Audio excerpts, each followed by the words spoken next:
અને સાગબારા તાલુકા સંકલનની બેઠકમાં હાજર રહીને ડેડિયાપાડા અને સાગબારા તાલુકાને લગતા લોકહિતના અનેક પ્રશ્નો બાબતે અધિકારીઓ સાથે ચર્ચા વિમર્શ કરીને એને તાત્કાલિક ધોરણે નિરાકરણ આવે એ વાત આજે થઈ છે, જેમાં નેશનલ હાઈવે, સ્ટેટ હાઈવે, જિલ્લા પંચાયતના હાઈવે જ્યાં પણ એમાં રિપેરિંગ કરવા જેવી બાબત હોય ત્યાં રિપેરિંગ કરવામાં આવે. ઘણી જગ્યાએ આંગણવાડીના મકાનો નથી, એ આંગણવાડીના મકાનો તાકીદે બનાવવામાં આવે. શાળાઓના મકાનો નથી, એ તાકીદે બનાવવામાં આવે. આયુષ્માન ભારતના જે સબ હેલ્થ સેન્ટરો છે એમાં પણ કેટલાક કર્મચારીઓ સમયે હાજર નથી રહેતા, ત્યારે લોકોને અગવડતા પડે છે, એ પણ સમયે હાજર એવી અમે તાકીદ કરી છે.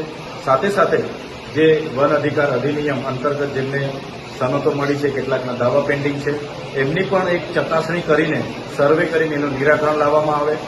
એવી તમામ બાબતો સ્વચ્છતા હોય, પોષણ હોય, કુપોષણ હોય, શિક્ષણ હોય, સિંચાઈ હોય, વીજળીને લઈને, ખાસ તો વીજળીને લઈને પણ અમારે ચર્ચાઓ થઈ છે. તમામ બાબતોએ અધિકારીઓએ હકારાત્મક જવાબો આપ્યા છે અને જે પણ મેં પ્રશ્ન રજૂઆતો કરી છે તમામ શાખાના અધિકારીઓ હાજર રહીને તેનું તાકીદે નિરાકરણ આવે એ બાબતે એમણે અમને કીધું છે.